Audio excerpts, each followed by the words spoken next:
here that the school board needs to step up to help, that don't have $300 a week to pay for a child or have $150 a week to pay for a child. Those people need some options. While this is great and it fills that need for the parents that do have money, it doesn't necessarily come through for those people who don't. And I thought, not that we're in the business of doing that, but I think that's where we need to continue to press the school board and advocate, because there is a big gap to fill and a big education curve that needs to be filled. And it's not necessarily going to be on the back of our taxpayers. It's going to be how we as leaders step up to address this issue. And I think this is where we can advocate and revisit this issue and continue to keep the pressure on. So that's where I sit on this issue, and appreciate the vivid discussion. A lot of passion here, and I think it speaks to how well we're doing our job for our constituency. Thank you, Councilman Coelho. Councilman Rodriguez. No, Mayor, I don't have anything to add. Thank you, Councilman Rodriguez. Councilman Dieguez. I don't have anything else to add. Again, yes, spirited discussion, a lot of good points made, and both of them, can be true at the same time. So, with that, I have nothing further to add. Councilman Alvarez.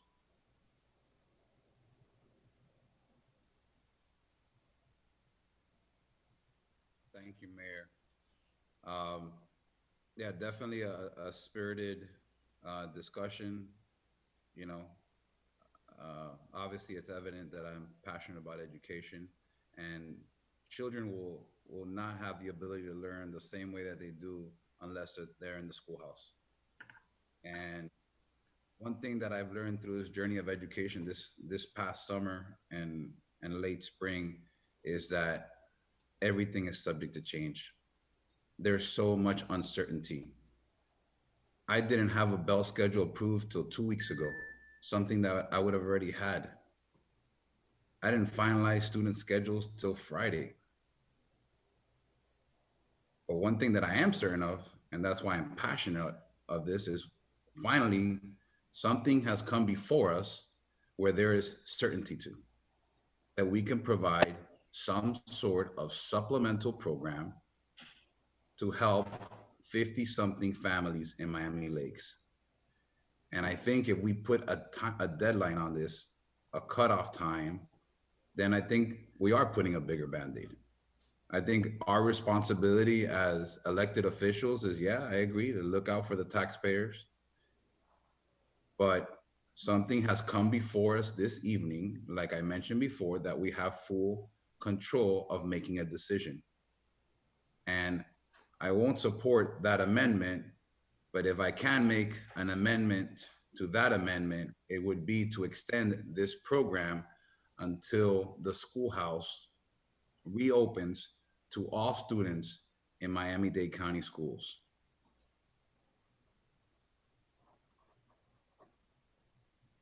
I'll second that. May I ask a question? Yes. Councilmember Alvarez, is there a plan in place that has a date as to when the schools are expected to open fully again? That's, there is a proposed, but from my experience, there is no certainty. So that's why I don't feel comfortable, and I do not feel, and again, this is totally an opinion, I do not feel that our schoolhouse will be open in October. And if we do open in October, we will be bringing in subgroup populations like English language learners, students with disability, and then they'll be staggering in later on in the fall, possibly, and we don't know, right? We don't know, Councilman Ronald, it could be November, it could be, there's been conversations of back in January, a full semester. So we don't know, but what I do know is that since there's so much unknown, and now that I do have something that is known, that we can offer this program, and I get it. Listen, my wife's an accountant. She's not an educator.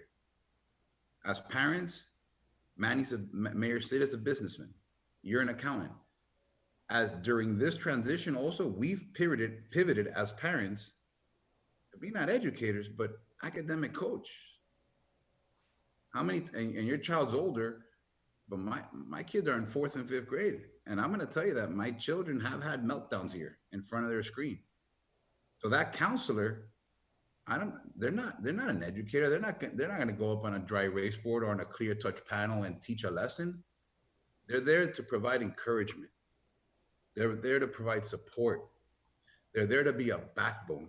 They're there to provide that family emotional and mental stability, social, emotional, mental stability. They're there to guide the child, to assist with an assignment, because most of the assignments are independent and self-paced. So I'm not expecting an educator to do it, because none of us are educators, and we've been able to transition and play that role as parents, especially the parents that are on this screen that have younger children. We've pivoted, and we've ourselves have become academic coaches. So, yeah, I'm 100% passionate behind this, because there's so much uncertainty, Councilman Ruano, and I don't mind fighting the good fight. And if you tell me when to meet you at the school board building at one time, you know, I'll take my pots and pans, and I'll bring my educator passionate voice, and I'll continue lobbying. But at least I know over here, these 50 something families are getting helped. And if I need to, if you need me to go with you on a monthly basis, I'm there with you. I'm sure, our two voices will make not a ripple effect, but a huge cannonball splash. But at least I'll have the peace of mind that my voice, something that I control.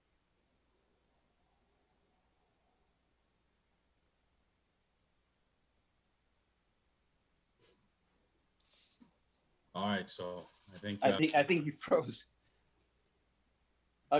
Mayor, while he gets back on, I think we're making some headway into maybe reaching a compromise, and I think Councilman Dieguez may have alluded to this. Can we have both, right? Can we move forward with a program with the condition that we'll evaluate its performance on October 31st, on October 1st, or whatever that date is, but move forward with the certainty that there will be that program. And it kind of seems that we're talking the same thing, and just wanted to see if that maybe is a middle ground to at least move the item forward and give both sides some comfort that I think we're all talking the same thing. Everybody wants something where we can offer this support to our community. It's fee based. The reality is it's not going to cost the town anything. It's not a financial liability.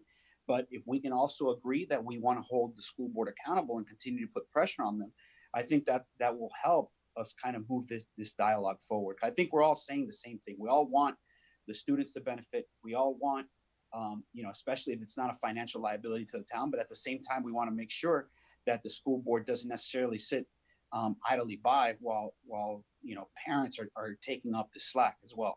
So is there a compromise that we can kind of reach to move this item forward?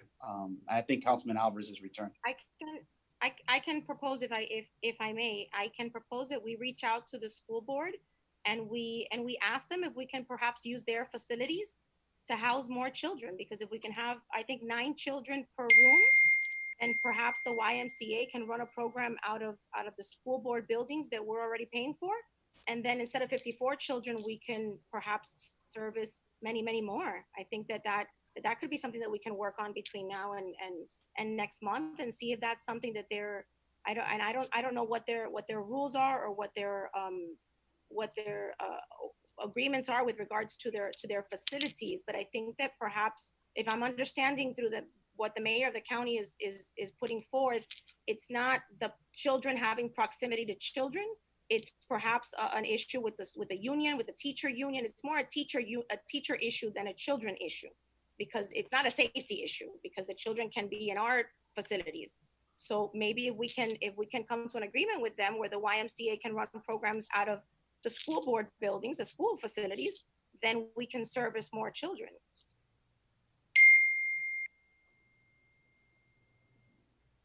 Councilman Howard, you logged back on. You guys, I mean, I'm fine with whatever you guys work out. What are your thoughts? I know you had made the motion on this. We can go around and call the question. I mean, it's your motion is your amendment. Yeah, I mean, I'm fine in pursuing conversations with the school board. I just feel, I mean, my grandfather taught me to lead with my heart, and this is something that I'm passionate about. So, I'm going to stick with my motion and not give this a a cutoff time to extend this program until the schoolhouse opens, the Miami-Dade County schoolhouse opens to all students. And at the same time, I don't mind. I'll take the opportunity, and I can work with Councilwoman Rano offline on maybe some other initiatives from the town of Miami Lakes to kind of bring up to the school board. Look, on the amendment, I'm going to call a question. I'm just going to call a roll, so we just take a vote on it, so we can start moving forward. Madam Clerk, please call the roll on the amendment to the main motion. Mayor, which amendment? Carlos Which Alvarez? Yes, right. Which amendment? Councilwoman Ruanos? No, Councilwoman Ramos Alvarez. is the main motion. Councilwoman Rano made the main motion, right? And because I never made a motion, and Councilman Alvarez just made an amendment. He's proposing an amendment to her motion. Okay, so I'm gonna call the roll for the amendment. Wait, but can you just say what do you have there for the amendment? Because Councilman Rodriguez wants to know. The notes that I took was to extend this program, the program that Danny Angel presented, until the schoolhouse opens for all children. Instead of revisiting, as Councilwoman Ruano proposed on October 2nd, what I understood was Councilmember Alvarez does not want that. He would like to extend this program until the school opens for all children. Is that correct, Councilmember Alvarez? Yes, ma'am. Madam Clerk, please call the roll. Okay. Councilmember Alvarez. Yes. Councilmember Dieguez. No. Councilmember Ruano. No. Councilmember Collazo. No. Councilmember Rodriguez. Yes. Mayor Sid. Yes. The motion, that amendment does not pass. Got it. We're back on to the main motion. We've had enough. Actually, I'm sorry. Let me correct. It's a Didn't tie. pass. It's a 3-3. It didn't pass because it was a tie. All right, so we're moving Okay. on to the main motion that has not been amended. Madam Clerk, please call the roll on the main Right. motion. And that is the motion by Councilwoman Ruano, seconded by Collazo, that she would like to approve this program, but to revisit it or to sunset it until October 2nd. Okay? Councilwoman Ruano. Excuse me, Madam Clerk. Yes. And I want to be clear, my seconding of that motion was a revisited, not necessarily a sunset, and I want to draw a distinction. And that distinction is under sunset, it's that it will abate. I just want to be clear that my position is that we're going to re-entertain it after evaluation period, and it could possibly be that we extend it at that time. But I prefer the language to be revisited as opposed to sunset. And I don't know if Councilwoman Morano has an That's issue with okay that. with me. No, that's okay with me. So Mayor, to can I ask a revisit question it? before we? Okay. Mayor, can I ask a question before we vote? Go ahead. Assuming this vote turns out the same way, 3-3, what happens to the program? It moves forward. It moves forward with a plan that the manager and Danny Angel they have. Why does it move forward if we are not agreeing to it? Mr. Manager, Yeah, I mean, we're not taking a vote up or down on the program. I think the vote is But we the have revision. but we have a right to take a vote up or down on the program. Madam Clerk, what's the motion? Just please repeat the motion. I don't have a motion. The motion that I have is from Councilwoman Ruano, Yes. that she liked and she approved the program presented by Danny Angel, but that she would like to revisit and sunset this until October 2nd. And that's when the discussion started between Councilwoman Ruano and Councilmember Alvarez. Later on, Councilmember Alvarez made that amendment, which was a tie. And that's what I've been saying. It was presented by Danny Angel, but we don't have a real main motion. So right now, you're voting on Councilwoman Ruano motion, seconded by Councilmember Collazo with the distinction that he doesn't like the sunsetting it till October 2nd. He prefers to revisit the item. Correct? Mr. Mayor. Please correct me. That's correct. Thank you. Mr. Mayor, if I may. Yes. It seems that the issue was created because the motion presumed that the program was going forward because the presenter of the motion stated that she was in favor of the program. She only wanted to sunset it or whatever. Exactly. So, look, let's put this in the proper posture, because this motion doesn't include, right, and correct me if I'm wrong, Mr. Attorney, that the program move forward or not. This motion specifically just revisiting the program, correct? The way I understood it, and maybe I'm losing something, the motion said, I'm in favor of the program, but do we sunset it after a date certain? Maybe I'm missing something, but that's the way I understood it when the clerk just read it back. If the program, I'm sorry, and I don't mean to interrupt, but if the program moves forward, if this motion dies and the program moves forward, that's okay, because the intention is not for the program not to move forward. In the worst case scenario, I can bring an item next month and ask to revisit it, if that's the concern. Either that or somebody I don't think that any of us want the program not to move forward. Well, then maybe, how about I suggest this, that you amend your motion first to decide if the program should move forward, take a vote on it from there, and then if you want to raise the issue of sunsetting it, raise that as a separate motion, or a second motion or something. But I think the first thing, if you all want the program to succeed, now that there are some issues and doubts, I want to make sure that the program is on, if that's what you desire, policy-wise. And then, my understanding, if I may interject, is, and maybe this will simplify things, is that it proceeds, but with the understanding that there will be a meeting called to evaluate whether to continue it or not. I think the administration can proceed as if it would go beyond that date, but that there will be a meeting to make a final determination at that time. yeah, but vote on it. I mean, just. No, I'm with you. But what I'm saying is, to get us past this already, then the administration will plan to get it rolling as if it will continue, but there will be a meeting at the very least to discuss metrics. Like, hey, this is how many kids we've been able to really help. This is what we've seen. So think of it as an update. That makes sense to everyone? And that's my sentiment exactly. What Councilman Dieguez just highlighted, I thought that's kind of succinctly where I feel on this item. That we're going to move forward with it and reconvene around October to see where we're at with it. Maybe we need that language. So maybe it was better than just to But that's why workshop.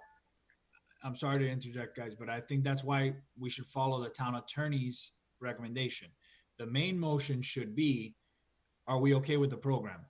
With an amended motion to say the program will be sunsetted or revisited, however you guys want to classify it. But I think that's how we should set it up, where the main motion is yes or no on the program. Amendment is sunset, revisit in October or not. I think that'll make everything a lot cleaner. That's the way I see it. Okay, so Councilman Morano is gonna withdraw our motion. We're first gonna take up a motion just on the program. Past that, because there seems to be consensus. Then we'll take a motion on the other issue to bring it back. Correct? You're okay? Madam Clerk, I'm withdrawing the motion that you have on the table right now. Okay, thank you, Councilwoman. So I'm going to make a motion to approve the program that the manager and Danny Angel presented, and then we're going to take a motion right after to take up the issue that needs to be addressed. And I'll second the For mayor's that motion, a second? I'll second the mayor's main motion on the program. And now Councilwoman Ruano will make an amendment to that main motion regarding the revisiting.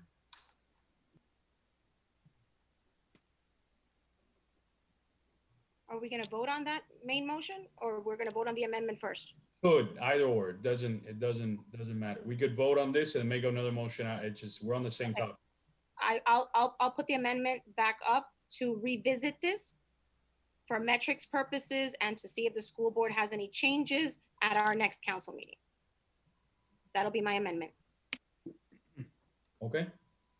Okay, in the September council meeting. Okay, so can I do the roll call for the? Wait. Second. Oh, Second. second. Second. All right. Any discussion? Anybody want to discuss this? So now we're voting on the amendment to Ruano's amendment. Got it. Yes.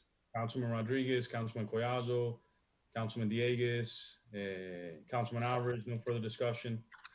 No, Madam Clerk, please call the roll on the amendment. Okay, on the amendment made by Councilwoman Ruano, seconded by Councilmember Alvarez. Councilwoman Ruano. Yes. Councilmember Alvarez. Yes. Councilmember Dieguez. Yes. Councilmember Collazo. I'm sorry, I was on mute. Yes. Councilmember Rodriguez. No. Mayor Sid. No. Okay, the amendment passes. Thank you, Madam Clerk. We're back on Now, to the main right, now, motion as the amended. main motion made by Mayor Sid, seconded by Councilmember Rodriguez to approve this program. Councilmember Rodriguez. Yes. Councilmember Ruano. Yes. Councilmember Alvarez. Yes. Councilmember Collazo. Yes. Councilmember Dieguez. Yes. Mayor Sid. Yes. The motion passes. Thank you, Madam Clerk. Thank you to staff for working hard on this. We're moving on. Real quick, there's one of our, I need to mention this, one of our town volunteers. He worked on grocery for seniors. He worked on, he was one of the drivers for the Easter Bunny event. He's on one of our committees currently. He is in ICU for COVID-19. And we definitely need to keep him in our prayers. I spoke to his son today.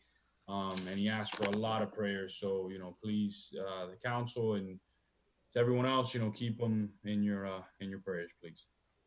We're moving on to managers' reports, town manager monthly police report. Major Ruiz. Can y'all hear me? Yes. Good evening. Bobby Ruiz, your town commander. In terms of crime, we're continuing to see reduction in overall crime in terms of the targeted crimes. There we go. In terms of targeted crimes, we didn't see any increase from last month, so the month of July.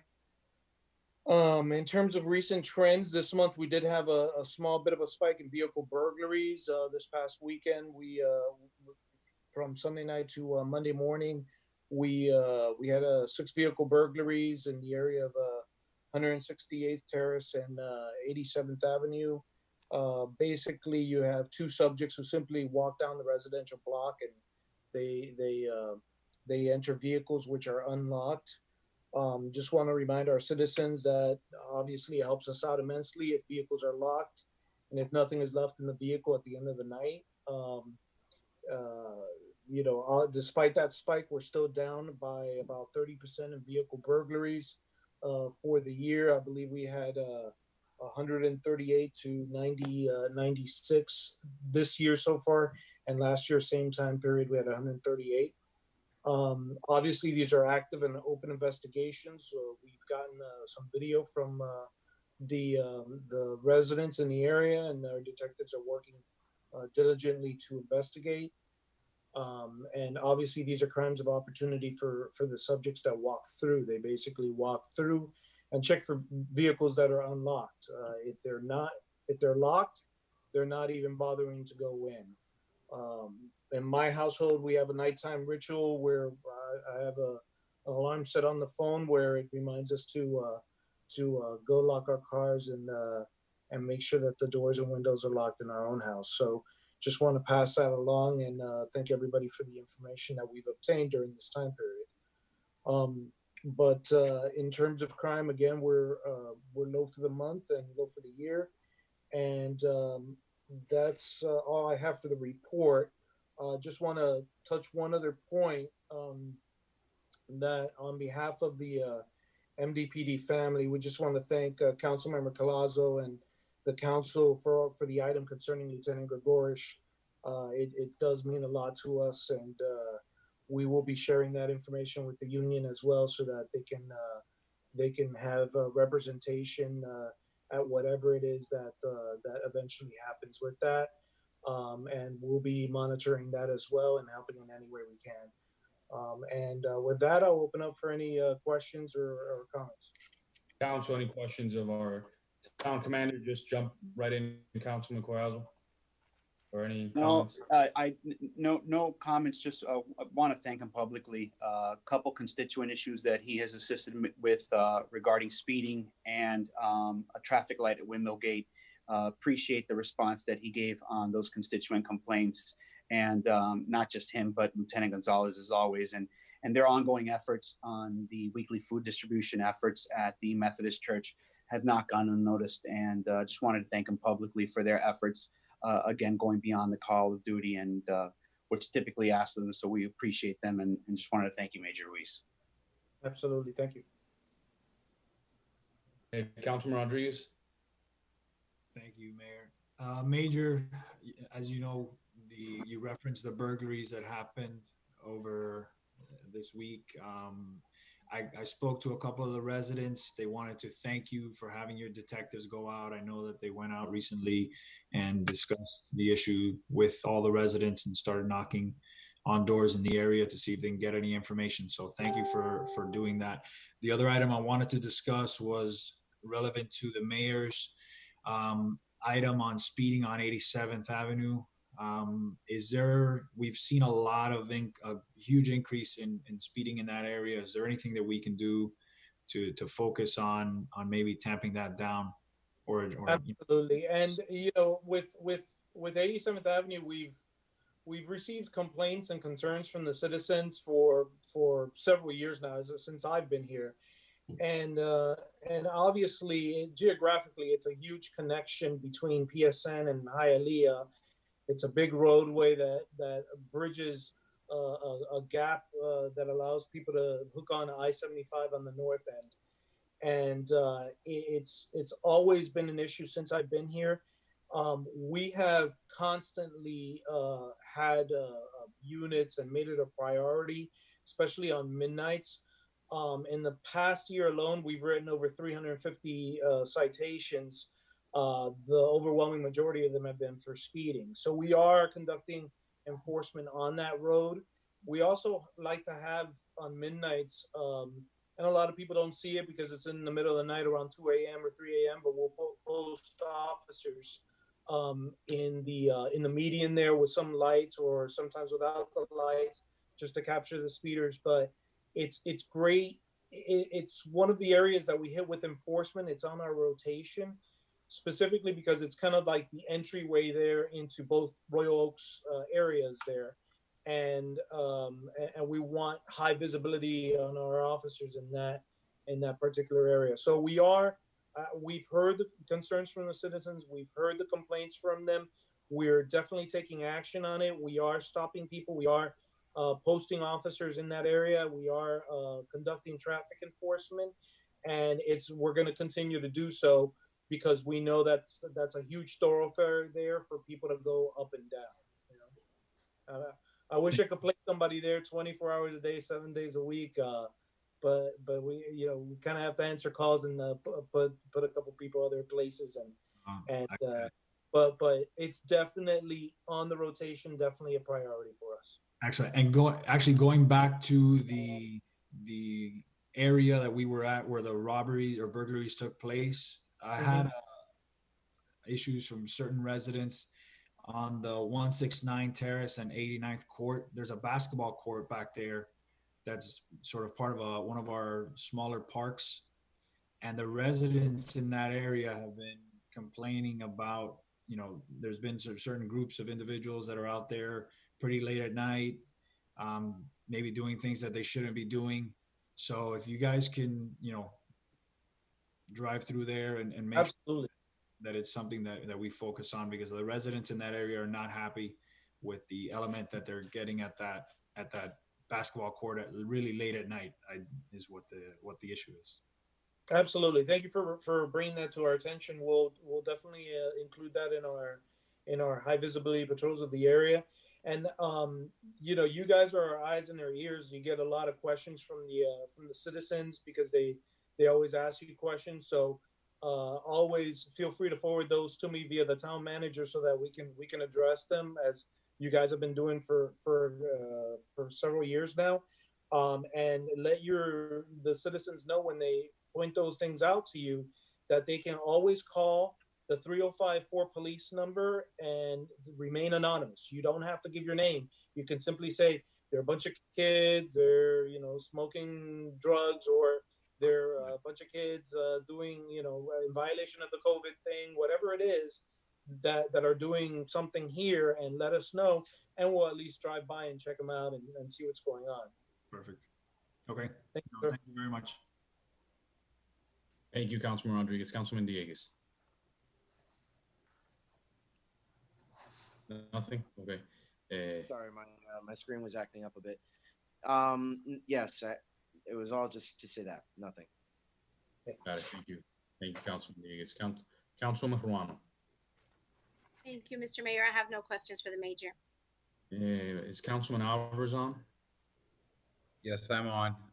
No further comments, Mayor. Thank you.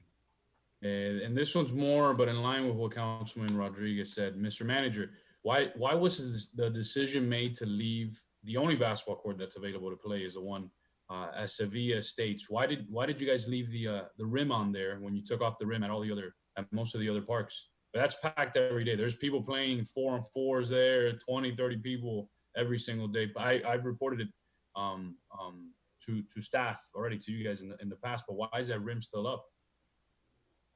I don't think that you've reported it to me, but I just asked. We're out of town. I talked to Tony when you were out of town, and I know they had sent. I think police had gone by there, but in specific Now, during our discussion here, I just communicated with Danny Angel, and I've asked him to double check it tomorrow, and if it's there and it's not locked, just to take the rim off until we're allowed to reopen the half courts again.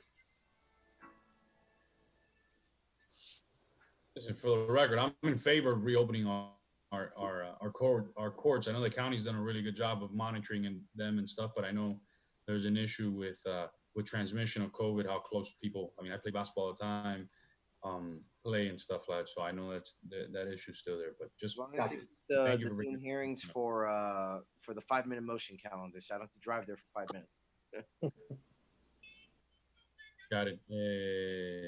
Well, we'll make a motion to extend till 11:20. I'll second it. All those in favor? Aye. Aye. Any opposed? Seeing none, the motion passes. Thank you, Major. Thank you for your hard work. Thank you. We're on to expanding social media. Clarissa. Thank you, Mayor. Good evening, everyone. Claricel de Cárdenas, Communications and Community Affairs Director.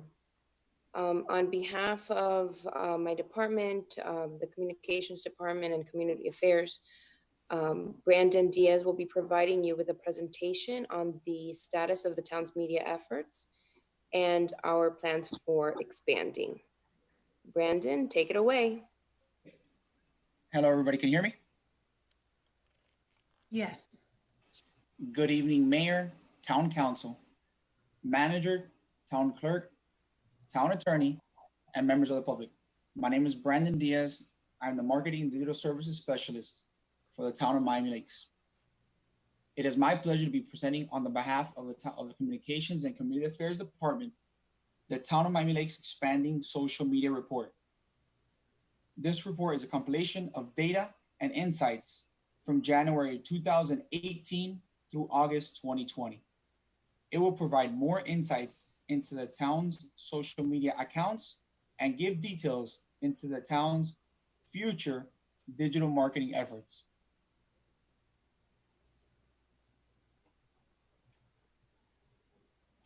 Currently, the town has 9 active social media accounts, a verified Facebook account, verified Twitter account, 3 Instagram accounts, including 1 which is verified, LinkedIn, YouTube, Nextdoor, and Vimeo.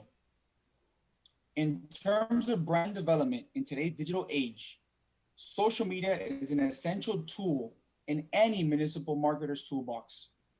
The secret to brand development is to have your brand educate, communicate, and engage with your audience through social media.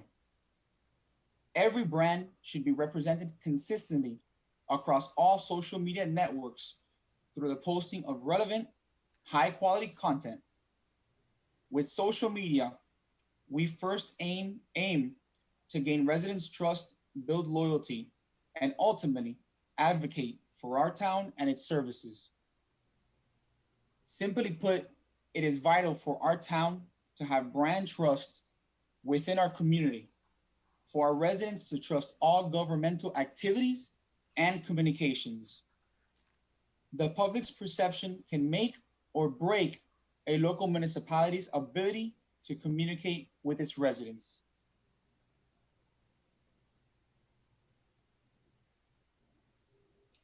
The next two slides represent all the data and insights from January 2018 through August 2020, which provides more oversight into the current growth of the town of Miami Lakes social media accounts.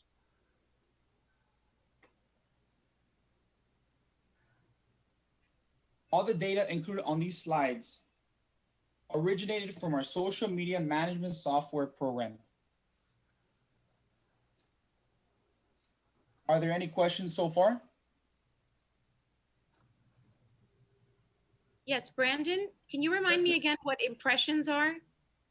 Okay, so I'll give you a full breakdown. So followers on a per platform basis, I'll break it down for you guys. Thank you. Followers are users that are chosen to opt in to follow town accounts.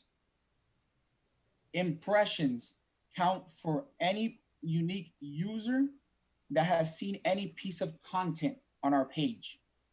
So that'll be a video view, somebody scrolled over an Instagram post, somebody scrolled over a tweet, XYZ, all different social media platforms. Impression counts the same. And engagement is when somebody likes, comments, or shares on any of our posts. Thank you. Are there any further questions? No, you're doing a good job, man. All right, I'll proceed. As a Florida government agency, the town is required to comply with sunshine and public records retention laws. The platforms mentioned on the slide do not integrate with any archiving software on the market or our current social media management and optimization tool. The only exception is Pinterest. Since Pinterest is mostly used to share recipes, home decor, and fashion content, we do not recommend adding this platform to our social media lineup. These two essential tools deliver on-time and efficient communication to our residents.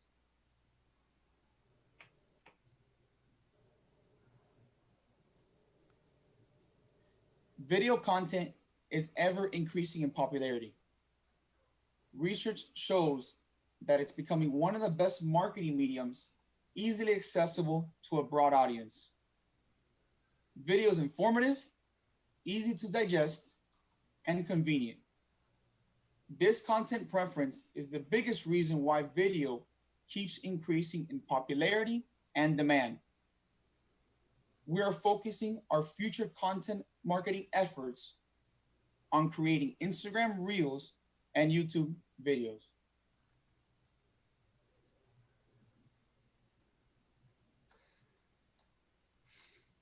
Posting content that is more likely to get engagements from our followers is our top priority.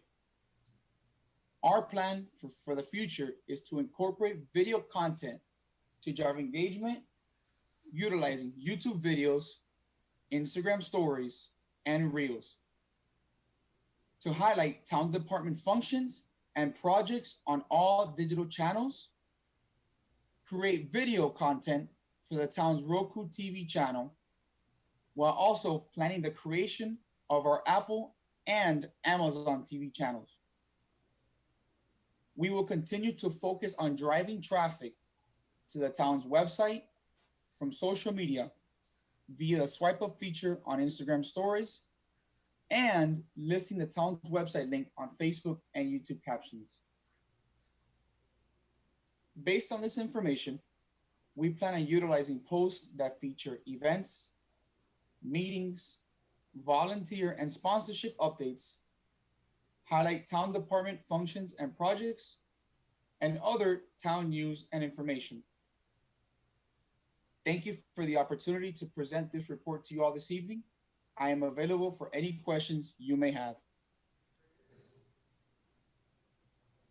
Thank you, Brandon. And I definitely agree. One of the main things is really expanding video content. I mean, that's where it's at, you know, going in that direction. That's what people are looking for engagement and all that. So, but great job. Any questions from the council?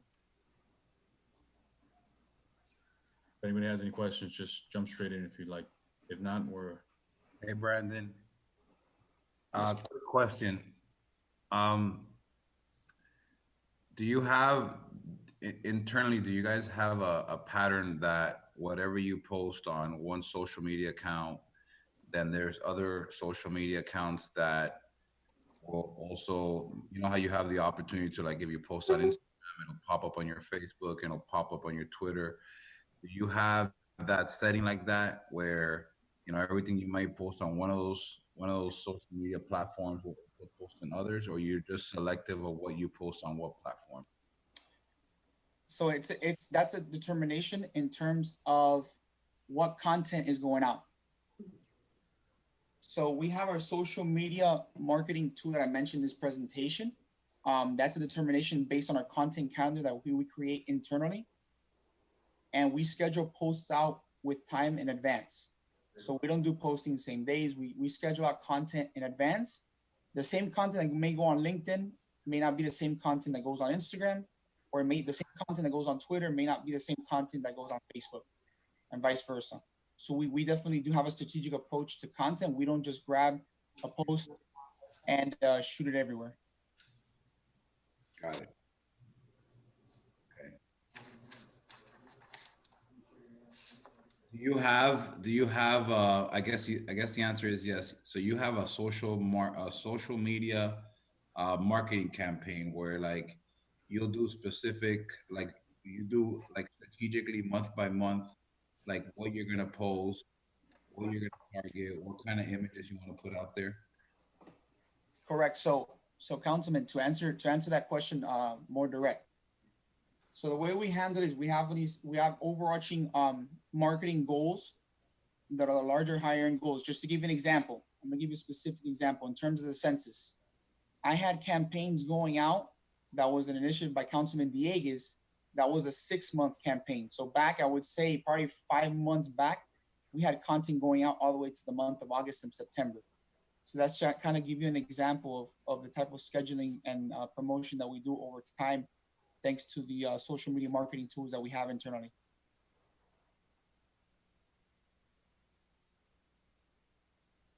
Okay, great.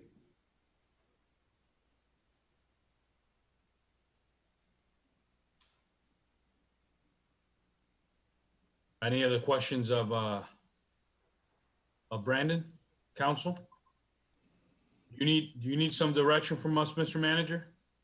No, I unless you tell us not to do something, but I think that, and I obviously want to congratulate Claricel on her leadership and the entire communications team, because the enhancement in our social media reach and engagements and the penetration that we have in the community has dramatically gone through the roof. And that's a testament to her and all of the talented people that work under her command. So I want to congratulate her and her entire team on this initiative. Mr. Manager. Yes, sir. Does that mean you're opening up a Facebook account? Absolutely not. And I respectfully request anybody out there who's listening, including my kids, not to send me any more screenshots of anything on social media. I have a minimum required. I gotta get them at least on LinkedIn. Okay. Put them on MySpace. Mr. Mayor, if I may say something. Yes. Mr. Manager, thank you for your very nice and kind comments. And I do want to take this opportunity to thank Brandon. Brandon came to the town just a few months ago, because that's what it felt like, and has really grown into this position. Um, I also want to take the time to congratulate him. He has earned his master's degree in digital marketing, which is quite an accomplishment at his age. And I am so proud of him and so honored to have him not just as part of the town and our team, but specifically my team. I have a great team, and Brandon is such an asset. So Brandon, congrats, you did a great job. I'm very proud of you. Thank you. That was her having a mom moment. Great job, guys. Thank you, everybody. Thank you, council members, and Mr. Mayor, Mr. Manager, and thank you, Claire. So I appreciate your words. Good job. We're moving on to the Civic Innovation Challenge, Mr. Manager. Sorry, the Northwest 59th Avenue Extension Project update. Yep, this is a project that had not really been updated publicly. I know off and on we'll forward emails to you and so forth, but we thought it was time to just bring you up to speed on some of the dynamics going on with this project. It's a major project, very expensive project, and with a gazillion moving parts.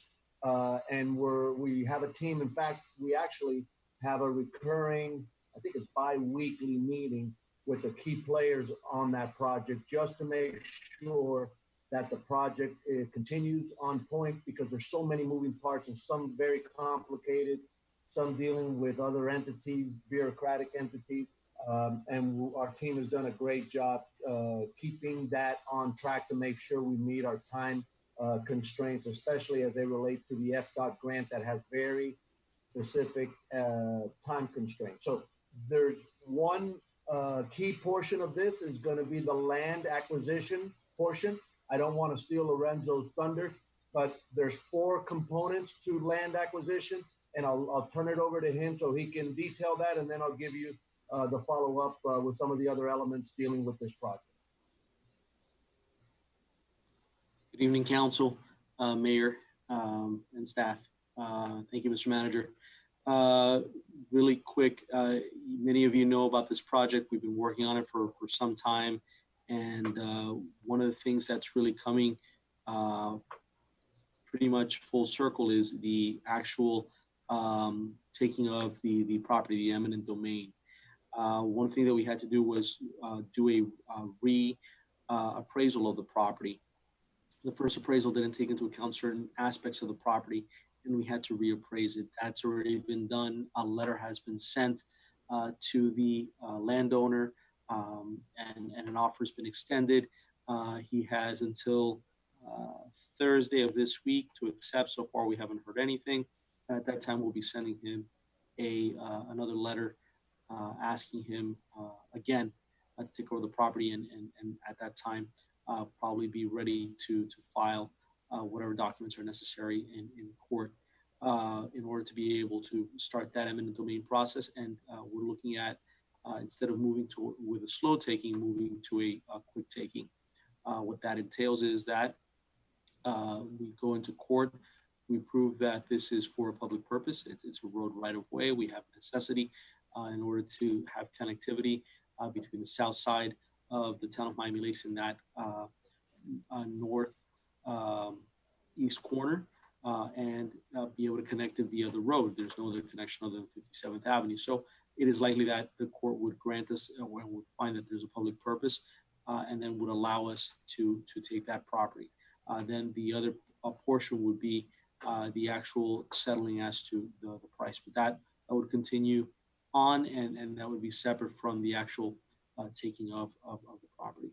One thing that we've discovered, and not to steal the manager's thunder, not to use his words, but the design process has been moving along, and one of the things that we've discovered is that that there is a certain amount of space that is needed on the side of the bridge that is going to go over the southern portion of 59th Avenue across the canal into what is now a roundabout.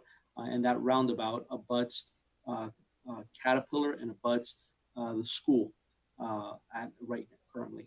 And so we are going to have to take a sliver from the school and a sliver from Caterpillar in order to make sure that we have enough space, enough clearance for that bridge access on the north side of 59th Avenue. So that's another process that's taking place. And then finally, the major part and the major component of this, which has evolved and changed and continues, we're trying to, at this point, kind of nip this in the bud with the county, is what is going to be the legal status of the town as it relates to our ownership, as it relates to our ability to be able to use that tract of land that is going to go from the south side of Miami Lakes into the north side of Miami Lakes over the area that is currently owned by the Miami-Dade Department of Aviation.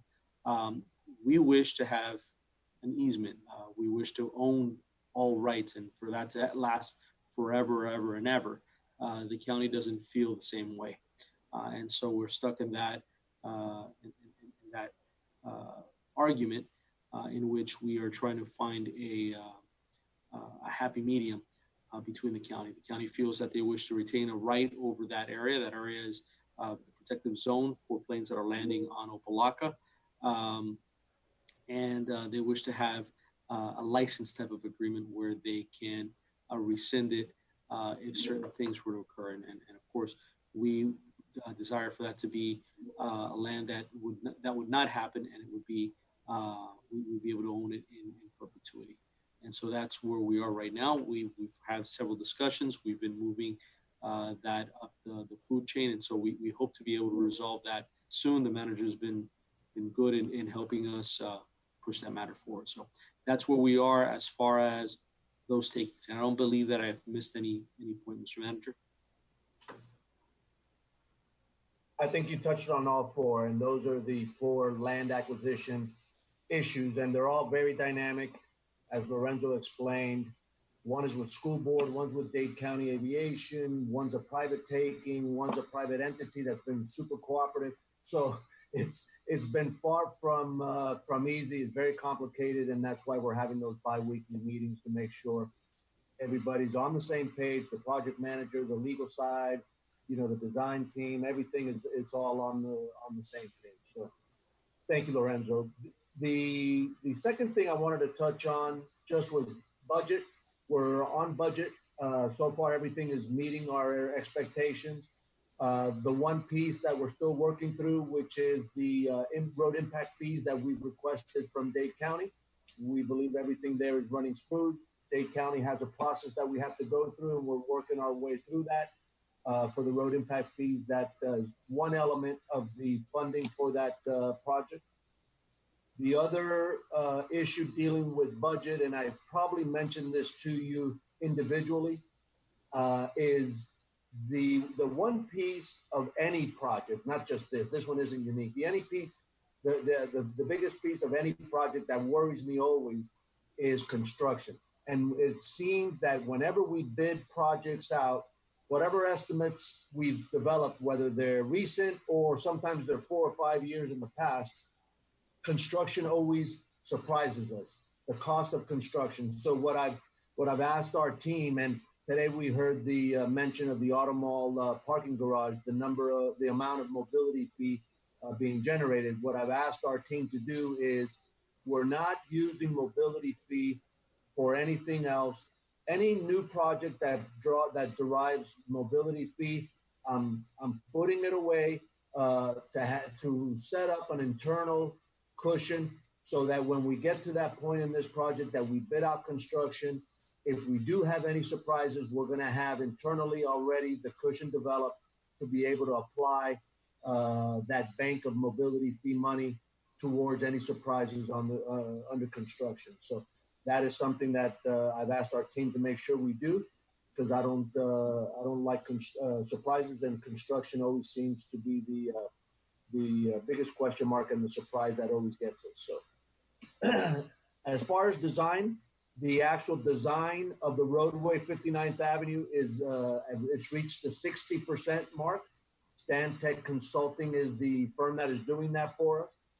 And there's an interrelation with the actual 59th Avenue and the design of the 151, 153 street design, the complete streets design that we're doing there. So the design for the 151st, 153rd portion is also underway with a different engineering firm and the Marlin Engineering, and that's reached the 30% mark. So everything is progressing according to schedule. And we're working closely with all of the players involved to make sure that that stays on track. So that's it as far as our update. Every few months we'll come back to you and just brief you again and make sure that everything that we've told you the last time continues to be stay on track. So if you have any questions for either Lorenzo or I or Carlos Acosta, he's on this Zoom call. So any one of us can answer any questions related to the 59th Avenue extension. All right, thank you, Mr. Manager. Any questions? Anybody could jump in if you guys have any questions. If not, we're gonna move forward. No questions, council? You did. All right, we're moving on to Civic Innovation Challenge. Right, the Civic Innovation Challenge, I'll just briefly introduce it, and then I'm going to turn it over to our transportation manager, Mike Sayas. Those of you who have not met Mike is an incredibly well-educated planner. He's very specialized in transportation, and he's somebody, and I used this term to the mayor in our briefing today. He's somebody who generates his own energy. He's got an initiative that's crazy. He's handling all the day-to-day stuff of transportation for the town, but he's also generating unique energy and initiatives that is proven to be very beneficial for the town. So what this is, it's something from the National Science Foundation. We partnered with a major university to move forward on this, and I'll let Mike explain it in detail. Go ahead, Mike. Thank you, manager. So yeah, basically, as the manager stated, this is a nationwide competition that is divided between two phases. Phases 1 is up to $50,000, and it will be the timeline for these 4 months. If you win, then you're allowed to submit a full proposal for stage 2, which is the implementation phase. This will award up to $1 million, and the implementation timeline is 1 year. We submitted this proposal for stage 1 with the University of Florida. And basically, the idea is to place throughout the town smart kiosks that will have different capabilities that we will analyze during the planning phase.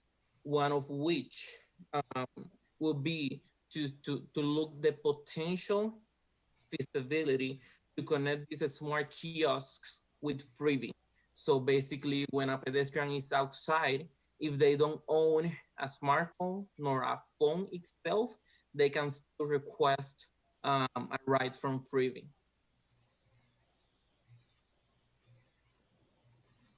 And lastly, I'm sorry, manager, lastly, these smart kiosks were items that were introduced in the Smart Mobility and Technology Plan that was adopted by the town of Miami Lakes town council members back in 2019.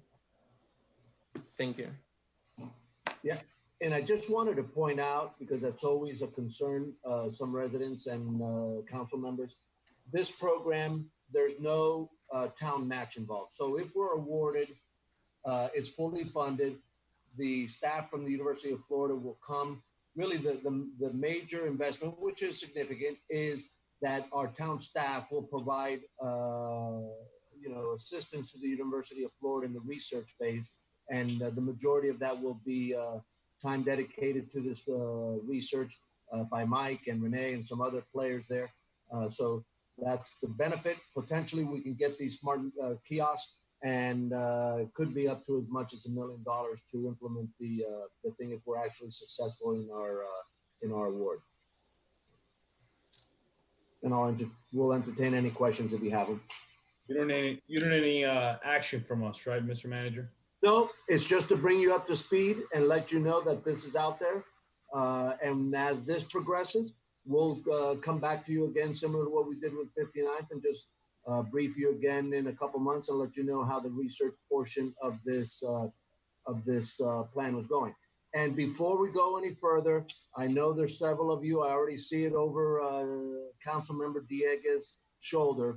The FIU logo. Yeah. We already have calls out. President Rosenberg is going to hear from us. Why is FIU not part of this? We were planning to partner with the town and University of Florida and FIU, the three of us together. Unfortunately, FIU submitted their proposal late, and there were clear deadlines, so we had to move forward with only UF. I don't know, Councilman so I think we can make a motion to amend those deadlines, right? Calls are going out to Rosenberg right now. Right now. Trust me, I got FIU paper on my wall too. So, but it is what it is. Hopefully this will move forward. And if we go into this in the future with a different project, we'll be sure to make sure FIU submits their stuff on time. That's it. Thank you, Mr. Manager. And Council, if you have any questions, you can ask them now. If not, we're gonna move on. Mr. Mayor, correct me if I'm wrong. We had moved to go to 11:20, right? All right. Yep. I want a motion to go to 11:45 just in case. I will second the motion. Second. We're down just to All those in favor? Aye. Any opposed? Seeing none, the motion passes. So we are on to attorney's reports. I really don't have anything major to report on the pending litigation. I will be reporting to you guys individually on some things that are going on and some strategies that I have planned, but I'd prefer not to discuss them in the open right now. Thank you, Mr. Attorney. Before we adjourn, I just wanted to take a quick point of personal privilege, and specifically with an item that was brought up tonight. And I want to keep the same thing happen. I'm going to give you guys an example. When Councilman Dieguez first got elected, he put an item on the agenda and he immediately started getting emails. People telling him they were going to recall him, or with Councilman Alvarez talked about growth mindset. People thought he was going to build skyscrapers and stuff like that. So same thing happened to Councilman Rodriguez. You know, there was a text message that went out to everybody in our community. So one thing I really want to encourage all my colleagues, you know, continue pushing the envelope. I might not agree, we might not agree, but whatever you believe in, you know, put it on the table. We got elected to push, do what we believe in, regardless of what the political ramifications might be. The other thing I also want to tell people, because there are some folks that refuse to talk to me, or to talk to maybe even some of you guys, some people that just want to criticize us. One thing that we have to do better as adults is we have to be better example to our future generations. Sit down with people and talk to them. Have the tough discussions. I mean, I had some folks on social media. I think Councilman Dieguez has said he had seen it, who were bashing me left and right for various issues, and I would offer to them as, hey, give me a call, come meet with me, come talk to me, and they were refusing. That's not normal. I mean, we should have tough discussions, sit down with people, work things out. At the end of the day, if you don't agree, you don't agree. But be it Councilman Rodriguez, I know his heart's in the right place. What happened before Councilman Dieguez, I said the same thing, and I said the same thing to Councilman Alvarez. Keep pushing the envelope, push whatever you believe. Doesn't mean it's going to pass. I've had many items here that haven't passed, that haven't gotten a second, that haven't, and it is what it is. But keep pushing the envelope. We got elected to do what we believe is right. But I also want to encourage all those adults out there who don't want to sit down and talk about tough issues. We have to be better examples. Sit down with folks, talk to them, call them whenever you don't agree on something. So with that said, I just wanted Mayor, I want to add a point of personal privilege as well, and it's inspired by some of the words that you just said, because at the same time, I think it's also important that we listen to individuals. And sometimes I know that that they feel that they're not being listened to. So I think one of the best things that we do is as a body, and I think it's reflected on this dais in particular, and really in some of the spirited debate that we have, is that we listen to each other. And while we might not always agree, I think that this body always serves its people better when we listen to everybody, not just some people, but when we listen to everybody. And I think that's one of the things that you've always inspired in all of us, and especially by one of your taglines. I think you use Vox Populi, right? You listen to the people, or the voice of the people. And I think that's important, that we continue not just to lead with our mouth, but actually use our both ears to listen to everybody. And I think that's one of the biggest values that we add as a council, and the diversity that we add to this council. So it's an honor to serve with each of you. And thank you, Mayor, for those comments and that point of inspiration to Councilman Rodriguez and Villegas and all these people who've taken on tough issues. While we're going ahead and doing point of personal privilege, I'm going to go ahead and no, I'm just kidding. Oh, but you hit it on the head, Councilman Collazo. Sometimes we get stuck in political bubbles, and we believe we know what's going on, and we live sometimes in anecdotal worlds. But when we talk to, sometimes, people whose voices aren't heard, you get surprised by what you hear. So I do that every day, and I think you all do that, and talk to people specifically who feel that their voices have never been heard in local government. So thank you for that, Councilman Collazo, and keep pushing forward. With that being said, this meeting's adjourned. Have a good night and take care. Thank you. Good night. Good night, everyone. Good night, everyone.